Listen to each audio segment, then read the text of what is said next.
Bienvenidos, estimados, a nuestro canal de YouTube.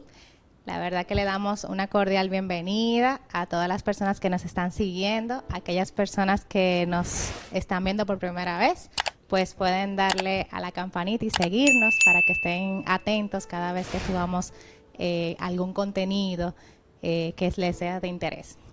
La verdad que estamos muy contentos porque el día de hoy tenemos una entrevista con una de las personas más importantes de nuestra comunidad, pues es nuestro líder, nuestra guía en nuestra iglesia y le damos una cordial bienvenida a nuestro pastor Juan Carlos Comprés.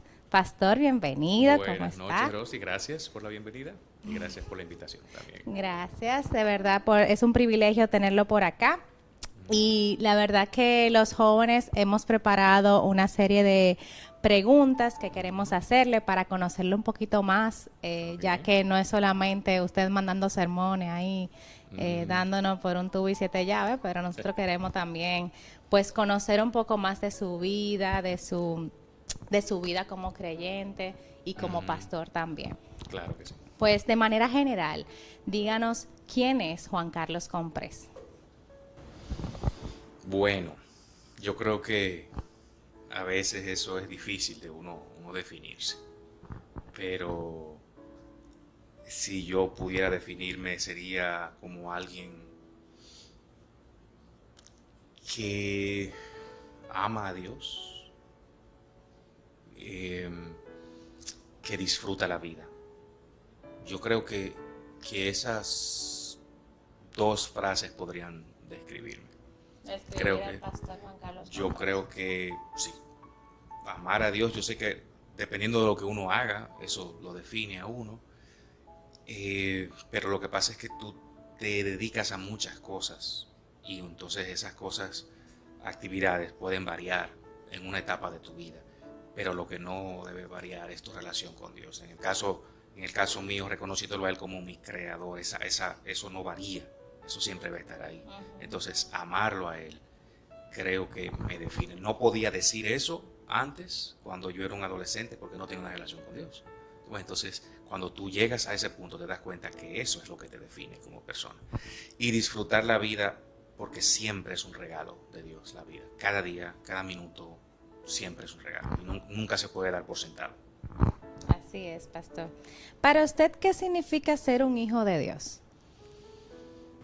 Un hijo de Dios debe ser una persona que refleje los rasgos o características del padre, porque, por ejemplo, tú estás viendo un padre y ves un hijo y tú puedes identificar a ese hijo cuando tú lo ves con el padre porque hay un parecido. Entonces, cuando hablamos de ser hijos de Dios, tiene que haber un parecido en cuanto al carácter o a los rasgos de Dios y nosotros, no a los asuntos externos, no a las prácticas externas, porque cualquiera puede hacer eso y no significa que tú estés mostrando los rasgos de tu padre. Creo que es más bien cuando tú puedes reflejar la imagen de Dios en tu vida de alguna manera, en algún grado. Excelente, pastor. Y otra consulta que quiero hacerles que es, antes de venir a los pies de Cristo, ¿cómo era su cosmovisión de la vida y de usted mismo? O sea, antes de usted ser creyente, ¿qué usted pensaba de la vida? Bueno, yo creo que era limitada definitivamente y estaba limitada a lo que tú podías ver, los asuntos tangibles, porque yo no creía en Dios. No era que yo no creía en ser cristiano, yo no creía en la existencia de Dios. O sea, que usted era ateo. Vamos a decirlo así, técnicamente lo era, a tal punto que yo me burlaba de las personas que eran creyentes. En serio, pastor. Ajá, ajá. Usted no era fácil. Para nada, para nada. Me burlaba y de una manera bastante cruel. Pastor, ¿usted puede hacer una anécdota más o menos de algo que usted recuerda que vivió o que pasó, de una de esas burlas que usted hacía? Bueno, yo hacía esto, o sea, que usted... Bueno, quizás cuando tú veías un grupo de creyentes, los veías quizás alabando a Dios o en una reunión cualquiera, entonces tú burlarte de ellos por lo que estaban haciendo. No necesariamente que conversaran conmigo. Yo no tenía que esperar que conversaran conmigo para burlarme de ellos. Así que era así. Usted se burlaba, así usted le decía, ay, mira este loco aquí. Sí, más o menos eso. Ujú. Ay, ay, ay, Sí. qué difícil. Ujú. Y realmente, ¿cuál fue el detonante entonces que Dios usó para que usted tuviera una relación con Jesús? Yo creo O tuviera ese que, encuentro. bueno, lo primero que es que tengo que decir que no fue algo, yo creo que cada uno de nosotros tiene una experiencia distinta Ujú. y única. Yo no tuve una experiencia, vamos a decir, ni corta ni repentina, sino que Dios estuvo tratando conmigo por mucho tiempo. Pero yo puedo recordar que más o menos a los 17 años, por ejemplo, yo sentía en mi interior una falta de significado en mi vida, como un vacío existencial enorme, profundo. Eso yo lo sentía y yo recuerdo, ahora mismo yo puedo recordar ese sentimiento de esa falta de propósito en la vida y falta de significado. O sea, una vida sin sentido. Wow. Ahí creo que eso fue el detonante que me puso a pensar, a buscar, ¿habrá algo más? Además de lo que nosotros vemos, de lo tangible. O Ujú. sea, lo que nosotros vemos, eso es todo. Y la pregunta, o la parte de las preguntas eran, estamos destinados simplemente como a este ciclo, un círculo vicioso de nacer, alimentarnos, reproducirnos, morir y ya. O sea, eso es todo en la vida. Y ahí comienzan las preguntas realmente. Más o menos creo que eso comenzó como a los 17 años. Ok. Porque también yo estudié, mi bachillerato fue en filosofía. Mm. Entonces eran preguntas constantes, estaba en un ámbito académico que me empujaba a hacer ese tipo de preguntas. O sea que Sí, a profundizar más, a sí, interiorizar, decir, espérate, sí, aquí ahí tiene que haber algo adicional. realmente. Y ahí fue que usted se dio cuenta entonces que realmente existía Dios. No, ahí comenzó mi búsqueda. Y mi búsqueda duró años. Mm. Sí. O sea, pero que o sea, ¿cómo usted encontró eso? Hubo, creo que hubo un hermano que fue usado por el Señor, eh, llamado Josh McDowell, con un libro que escribió, llamado Evidencia que exige un veredicto, tomo Mm. uno. Yo duré más o menos 2 años leyendo ese libro. No porque me Wow. tomara 2 años, sino porque yo leía algo, volvía hacia atrás y lo leía. Y hasta que yo no sentía que todas mis inquietudes, dudas, sobre la existencia de Dios, sobre la Biblia, sobre Jesús, estaban respondidas de manera satisfecha para mí, yo no podía avanzar. Y eso me llevó a leer otros libros. Había uno también que se llamaba ¿Quién movió la piedra? Eh, También hubo otro de Lee Strobel. Es un escritor, también un apologeta. Pero definitivamente el libro que más me ayudó fue el de ese hermano, Josh McDowell. O sea, usted cuando estuvo leyendo el libro de Evidencia que exige un veredicto, usted se vio movido a leer más libros cristianos, Sí, no del mundo secular. sí, pero hay algo que tengo que decir, que ninguno de esos 3 libros que yo te mencioné fueron escritos por autores cristianos en el Mm. momento en que comenzaron, no, porque eso fue lo interesante. Todos Wow. ellos comenzaron a ser escritos cuando ellos no eran cristianos. Oh. Yo pensaba que John McDowell era cristiano Ahora desde... sí. Y ha dedicado por muchísimos años a dar conferencias en universidades, a hablar del Señor de una manera lógica, demostrando que hay razones para creer en la existencia de Dios. Pero cuando él comenzó a escribir el libro, no, él no era creyente. De hecho, el título, que se llama Evidencia que exige un veredicto, es porque cuando él y un grupo, por cierto, porque él no era solo, sino un grupo de Ujú. personas, un equipo que él tenía, lo que él quería era demostrar que el cristianismo era una farsa. Ese era su Wow. propósito. Y se terminó convirtiendo. Y el libro se llama Evidencia que exige un veredicto, porque cuando él termina de recopilar toda la evidencia, cuando discuten toda la evidencia, él mismo dice, bueno, la evidencia apunta a que Dios existe, la evidencia apunta a que hubo una resurrección, la evidencia apunta a que hubo algo, un cambio significativo.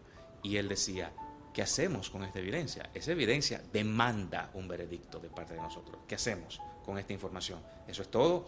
¿O respondo? ¿Cuál es mi respuesta? Era la pregunta que ellos hacían. ¿Cuál va a ser nuestra respuesta ante esta evidencia abrumadora en contra de lo que nosotros creíamos en un principio? Wow. Entonces, yo me vi reflejado, yo me vi retratado en ese libro. Wow, Por eso fue tan determinante en mi búsqueda de Dios. wow, de verdad que me lo imagino. O sea, no me imagino yo verme retratada en un libro, no creer en Dios y tener que seguir buscando. Wow, Sí. eso fue impresionante. Y entonces yo tengo otra consulta y es, ¿cómo usted descubre, o sea, cuando usted tiene ese encuentro, ese llamado de Dios en su vida, de que usted debe de ser o de que usted va a ser pastor? Porque yo recuerdo hace unos añitos atrás que usted era pastor de jóvenes. Exacto. Y recuerdo también que fue pastor mío de jóvenes. Hay una foto por ahí que yo de verdad nunca pensé en mi vida que usted iba a tener esa foto. Pero de verdad, o sea, ¿cómo usted tiene ese llamado y usted dice, bueno, sí, este es mi llamado? Porque de no creer a ser pastor, entonces, Sí, ¿cómo fue eso? Bueno, lo primero es que yo no creía que iba a ser pastor. Tampoco pensaba que tenía ese llamado, la verdad. Y para ser honesto, en muchísimas ocasiones yo lo rechacé. Pero Dios tiene sus planes y tiene sus tácticas. ¿Ves? Porque, por ejemplo, tú mencionaste el hecho de que yo fui pastor de jóvenes, ¿verdad? Pero antes de eso, ya me habían comunicado ese llamado de diferentes maneras, el llamado para ser pastor. Pero yo me veía más como una persona que enseñaba la palabra como pastor realmente. Pero Dios va haciendo cosas que, vamos a decir, Dios conoce nuestros corazones. Si me lanza todo de una vez, probablemente yo hago como Jonás. Ahora, Déjame ir por otro lado. exactamente. Entonces, cuando me proponen de servir en el rol de pastor de jóvenes, bueno, yo puedo hacer eso. ¿Ves? Era algo chiquito, Vamos a relativamente. decir, relativamente, pero ¿qué sucede? De manera secular, yo soy maestro. Siempre me ha gustado trabajar con jóvenes, con adolescentes. Para mí no es algo extraordinario, es algo normal realmente trabajar con jóvenes. Creo que los entiendo. No es algo extraordinario realmente. Entonces, cuando yo paso a ser pastor de jóvenes, estoy trabajando con una población con la cual yo me siento cómodo. Es en ese contexto que probablemente comienzo a desarrollar lo que tú necesitas para ser pastor, que es diferente a ser maestro. Entonces, una vez ahí, cuando vuelve el llamado de Dios, yo creo que ya yo estaba listo para aceptarlo. O sea, en otras palabras, Dios trabajó como un proceso para llevarme a ese punto. Y pastor, ¿cómo una persona puede descubrir que Dios lo está llamando o puede descubrir que realmente eso que está sucediendo es un llamado de Dios? Yo creo que hay dos factores determinantes que no pueden faltar. Hay más factores, pero creo que hay dos que son importantísimos. El primero es, no necesariamente que tú aceptes, porque si tú te fijas en los profetas, la mayoría de los profetas le huyó al llamado de Dios. O sea, el tú decir, por ejemplo, que Dios te llama y que una señal de que es Dios que te está llamando, tú aceptas de una vez. Eso no es muy bíblico.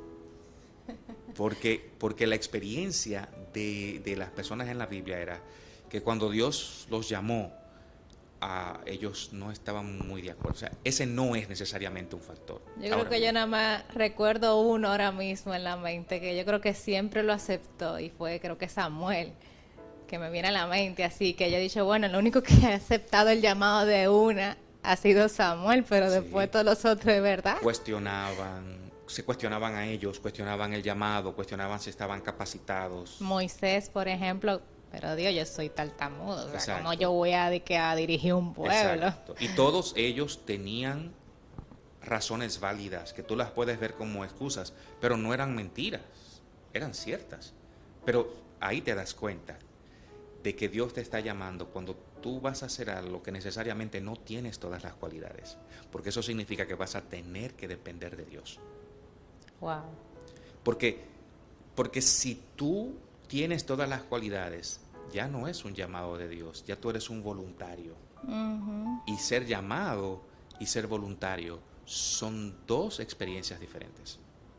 Cuando tú eres voluntario, tú piensas que estás capacitado. Cuando tú eres llamado, es Dios que te capacita. Y eso marca una gran diferencia. Sí. Creo que hay un aspecto importante en esto de tú reconocer el llamado. Es que aunque tú te sientas incapaz, aunque tú no te sientas adecuado para la tarea, tú sí sientes una satisfacción al hacerlo. Y eso es importante. Y lo otro es que se puede percibir cierto grado de efectividad en lo que tú haces. Me explico.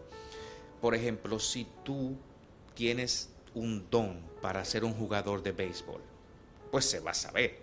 Si tú cada vez que estás jugando te ponchas, tú no eres, no estás dotado para eso. Ujú. Ahora, si tú puedes realizar la labor, definitivamente Dios te ha preparado, Dios te ha dotado para eso. No porque tú tengas las cualidades, sino porque Dios te llamó y obviamente te respaldó. Pero lo primero que decía, de tú sentir una satisfacción y no una molestia, eso es importante. Si yo lo llevo, por ejemplo, al campo de la enseñanza, Ujú. cuando yo estoy trabajando con adolescentes o con niños y ellos me hacen una pregunta, yo no siento una molestia. Cuando yo veo curiosidad en alguno de mis estudiantes, yo siento una emoción porque es Sí. una oportunidad. Cuando tú ves que una persona que está supuestamente enseñando a adolescentes o niños y le hacen una pregunta y se siente molesto con la pregunta, eso te Que te dice, dice, ay, por Dios. Y tú entonces dices, no pero es, no es su no. llamado, porque tú estás ahí para generar preguntas. Exacto. O sea, tú quieres que te pregunten, tú quieres ver ese proceso de curiosidad, de lograr algo. Y si a ti te molesta eso, entonces tú no eres un maestro. De igual manera, el llamado de pastor implica tú involucrarte en la vida de las personas, tú ser parte de las personas, verlos crecer, Ujú. tener ese corazón para poder ver en cada persona el potencial que otros no ven, incluyendo a ellos mismos. Ujú. Tener la paciencia de bregar con todas las caídas, retrocesos de las personas y no perder la fe de que esto es un proceso y que es una labor que Dios está haciendo.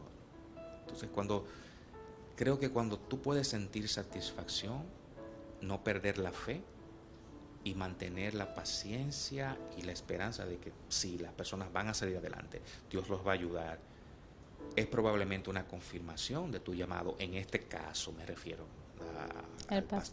pastorado. Ya en cualquier otro caso, yo diría que tú encontrar satisfacción en eso que tú haces y que es algo que tú lo puedes hacer sin llegar a un extremo de que estás exhausto porque no sabes hacer lo que sea. No estás dotado para eso, si no puedes. Si una persona, por ejemplo, se desespera bregando con jóvenes, tú que bregas No, con jóvenes, claro. entonces no, ese no es tu Definitivamente llamado. no, No, si exactamente. tú no disfrutas el estar junto con jóvenes, no es tu llamado. Ujú. Entonces, creo que una parte interior y creo que es el Espíritu Santo que siembra eso en ti Así es. para que pueda ser hecho por ti. Así es. Pastor, en los años que usted ha tenido de ministerio, ¿qué ha sido lo más difícil que usted ha tenido que enfrentar? Lo más difícil,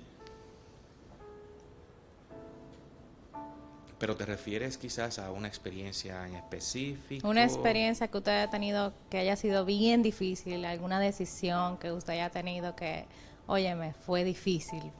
Si no fuera Dios que mete su mano, ahí yo no hubiese hecho nada. Bueno, hay unas cuantas.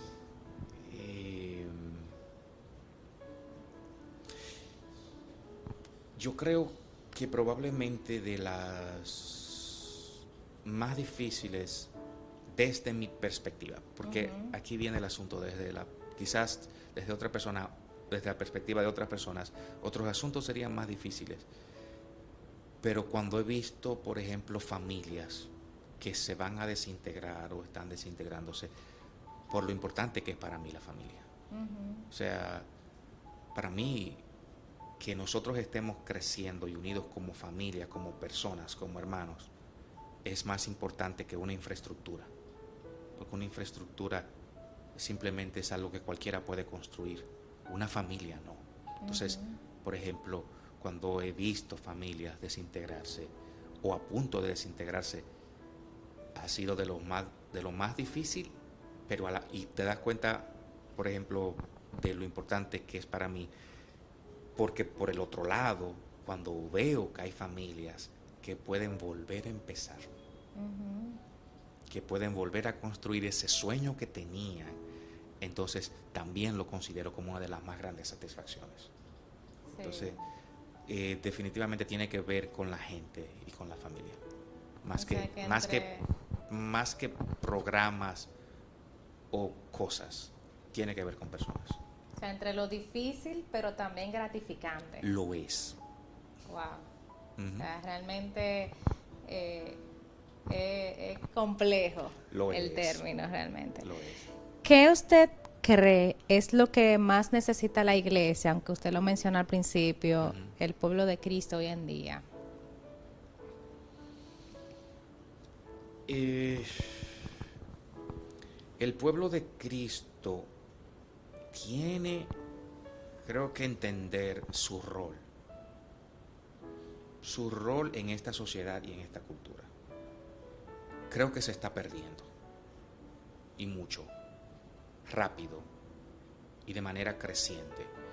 La Biblia dice que que debemos ser la luz y la sal de esta tierra. Nosotros no podemos cumplir la labor del Señor que nos ha dejado si no podemos ser luz y sal. Y está dando brega ver la diferencia entre nosotros los creyentes y gente que no es creyente. Me da tristeza ver cómo hay personas que se manejan como si no fueran creyentes. Y a veces lo veo de personas que yo los conozco, que son creyentes, y los veo interactuar con su prójimo de una manera que no demuestra el carácter del Señor. Cuando tú haces eso, no importa lo que nosotros hagamos como iglesia, pierde valor. Porque es que no tiene sentido. Yo puedo crear los programas más innovadores, puedo tener una iglesia sumamente dinámica con un grupo de adoración que sea atractivo para las personas, con hermanos que estén predicando, dando una palabra que sea importante y poderosa, significativa. Puedo tener todo eso, pero si cuando esa persona que yo invito a la iglesia, por ejemplo, solamente imagínate que una persona haya tenido una discusión, un conflicto con una persona de la iglesia y entra a la iglesia ese día y ve que esa persona está dirigiendo en la iglesia. No importa todo lo que nosotros hayamos hecho para hacer ese culto lo más dinámico posible. Todo se cae en ese momento porque esa persona no fue luz y sal. Entonces yo no estoy viendo mucha diferencia. Estamos igual en donde nosotros nos desenvolvemos. Yo no estoy viendo diferencia. Las redes sociales son totalmente, son agresivas. No, yo no estoy viendo mucha diferencia entre las personas. A veces, por curiosidad, yo veo personas que emiten opiniones sobre tal o cual tema. Yo entro a su perfil, y hice eso hace 2 noches, por cierto, de una persona que le habló a un pastor en Twitter. Y de la manera que le habló, yo me quedé, bueno, me llamó la atención. Entro al perfil de la persona y veo que se autodefine como hijo de Dios, siervo de Cristo. Me llamó la atención, yo dije, wow, como que no hay congruencia. Yo pensé eso, pero no hice nada más. Alguien que estaba leyendo los comentarios y leyó el comentario de esa persona, parece que tuvo la misma curiosidad, porque la verdad fue llamativa la manera en que él le habló al pastor, y le hizo una captura de pantalla al perfil de esa persona y lo publicó en los comentarios y dijo, y eso, wow, que tú eres siervo de Cristo, te defines así, y mira cómo tú le hablas a un pastor, y mira cómo tú le hablas a un hermano en Cristo. Entonces, ese es un ejemplo de que si tú ves ese caso, no importa lo mucho que hagamos, si seguimos haciendo eso, si no estamos siendo luz y sal, si no estamos mostrando paciencia con los demás, amor con los demás, lo que Cristo hizo, no importa lo bonito que prediquemos, no importa lo bonita que sean nuestras iglesias. Por eso digo, hemos perdido el norte, lo que debemos ser, que es luz y sal. Yo creo que nos estamos quedando cortos en eso. Wow, pastor, es cierto, la verdad que sí. Otra pregunta que tenemos es, ¿qué es el evangelio para usted? ¿Cómo comunicárselo a un mundo que tiene ojos y oídos, pero que no quiere escuchar ni ver? ¿Cómo podemos contra eso? Contra esa corriente. Vuelvo a lo que decían en un principio. Si te fijas, el evangelio, la manera de comunicar el evangelio cambia según la cultura y según la época. Cuando nosotros éramos más jóvenes, la manera de comunicar el evangelio era, vamos a decir, muy diferente a lo que es ahora. La gente regaba tratados, hacía campañas, eso funcionaba. Ahora tenemos una crisis de confianza. Las personas no confían en las instituciones y las iglesias o la iglesia no está exenta de eso. La gente no confía en la iglesia como confiaba antes. La gente no confía en un sacerdote, la gente no confía en un pastor como confiaba antes. Se ha perdido la credibilidad en las instituciones de manera general. Las personas no creen en los partidos políticos. No lo hacen. Entonces, nosotros vivimos en una sociedad que tiene una crisis de confianza y de credibilidad. ¿Cómo tú logras dar un mensaje para esas personas? Ahí viene la parte personal. Porque quizás tú no crees en una institución, pero cómo tú contradices, por ejemplo, el testimonio de una persona que te ama incondicionalmente. Cómo tú contradices el testimonio de una persona que hace lo que sea por ti, demostrando ese amor de Cristo. Tú no puedes rebatir eso. No. Tú puedes criticar, cuestionar, rebatir el rol de las iglesias, cuestionar lo que hacen en la sociedad, pero cuando alguien te muestra el amor genuino de Jesús con acciones, no con palabras, es difícil contradecir eso. Entonces, en esta cultura, en este tiempo, ese es el tipo de evangelismo, el personal. El de masas, yo creo que ya no puede ser tan efectivo como lo era antes. No digo que no tenga su lugar, pero yo no creo que deba ser ya la primera, la forma, vamos a decir, primordial de llevar el mensaje. Por lo menos ahora, yo no creo que funcione como lo hacía antes. Perfecto, pastor. Pues de verdad que ha sido... Wow, emocionante estas preguntas que hemos hecho y las respuestas que hemos recibido. Y hay una preguntita que nos hicieron por acá Ujú. que le voy a preguntar. Y es que aquí entre nos, entre usted y yo, Ajá. nadie nos está viendo, nadie nos está escuchando, está entre usted y yo. Ok. Los chicos quieren saber una travesura, aunque hablamos algo al principio, pero una travesura que usted hizo en sus años de juventud. Algo usted recuerda, como quien dice por ahí, cuando usted estaba desacatado. Que se pueda contar. Ujú. Bueno, tan malo te fue. Por la gracia Bueno, de Dios. gracias a que Dios lo rescató, porque Gra- si no, No, pero tienen que saber lo que es por la gracia de Dios. el infierno, Oh, sáquenlo. yo iba directo para el infierno sin ninguna duda. Ay, Eh, yo no te voy a decir una en específico, pero sí te voy a decir algo que describía lo que yo hacía. Sí, por ejemplo, aunque no sé si debería hacerlo porque estaría dando ideas. Pero, por ejemplo, yo recuerdo que mucha gente hacía cosas malas, o sea, travesuras de el adolescentes. muchacho. Sí, de muchachos. Y usualmente la gente comentaba siempre eso. Cuando yo hacía esas travesuras, por lo general yo lo hacía solo. Yo no lo hacía con nadie. O sea, tú no estabas con un grupito de muchachos que recibía apoyo, no, te era No, solo. no, yo lo hacía solo con la intención de luego yo sentarme y ver a todo el mundo tratando de averiguar quién hizo eso.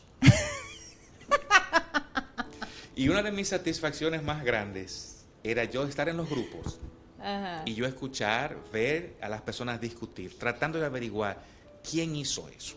Y usted como que nada ha pasado. No, yo los observaba tranquilamente. Usted no se explotaba de la risa porque yo me No, delato. no, ese era el asunto. Por ejemplo, Usted no era bueno, ¿no? no, pues claro que no, no, no era bueno.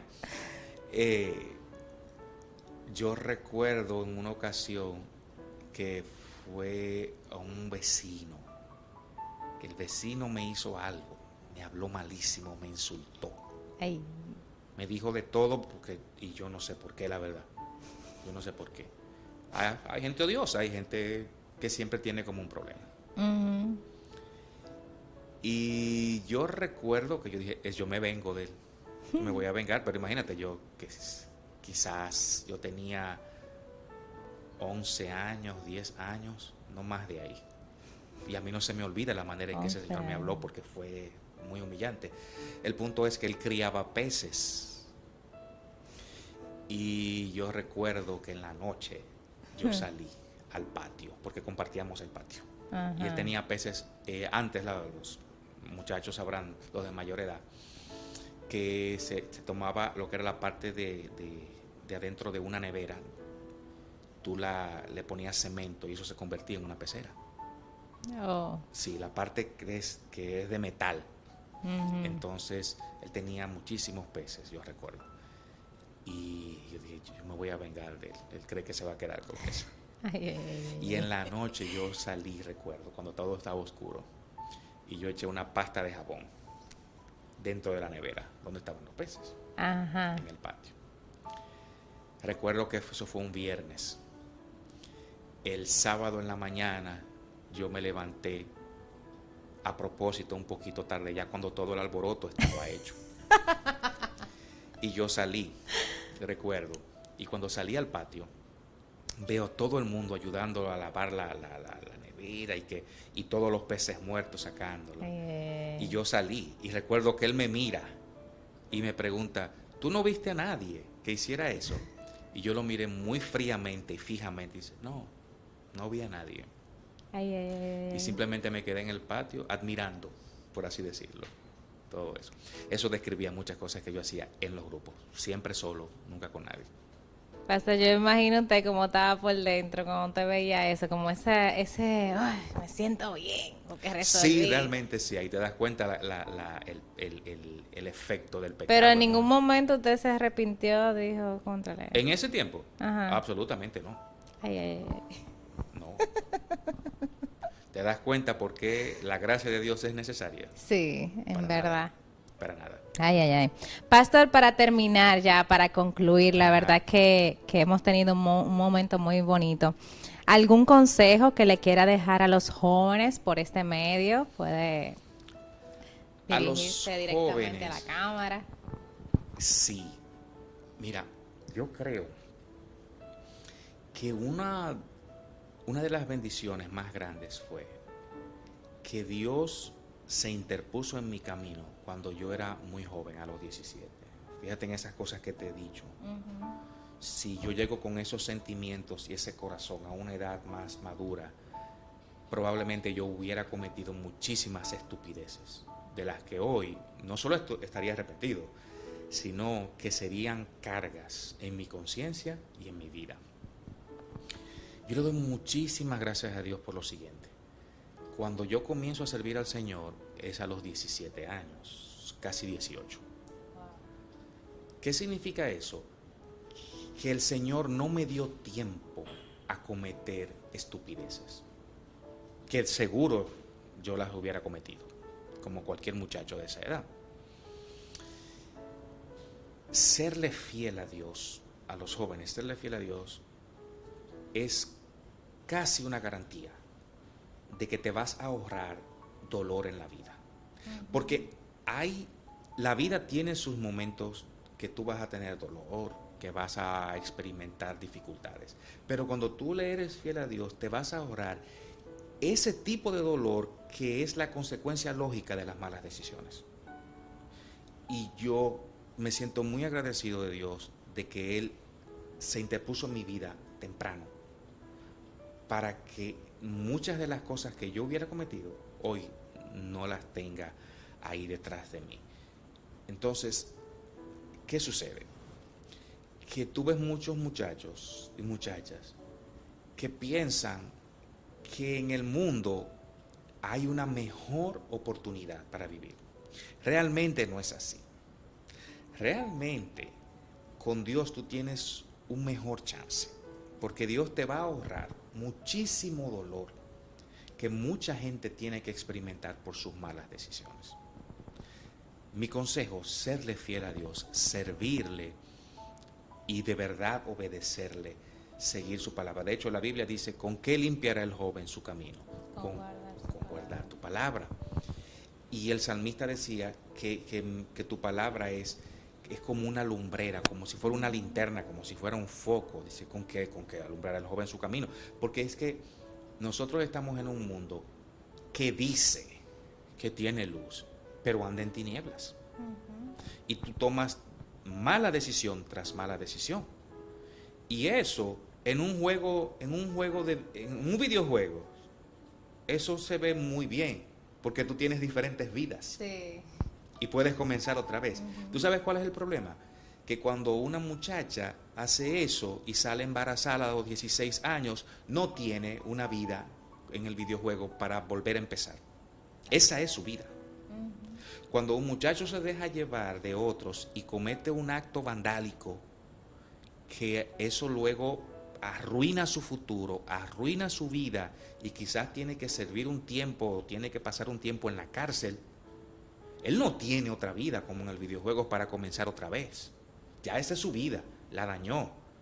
Y muy poca gente, la verdad, tiene la oportunidad de recomenzar. Servirle a Dios, sobre todo cuando tú eres joven, te ahorra muchísimo dolor y muchísimas de las decisiones que tú piensas que son sabias, pero que no lo son. Y las consecuencias, las realidades, te lo dicen, te lo hacen saber. Sigue a Dios, sírvele y no creas que te estás perdiendo de algo porque estás sirviendo al Señor.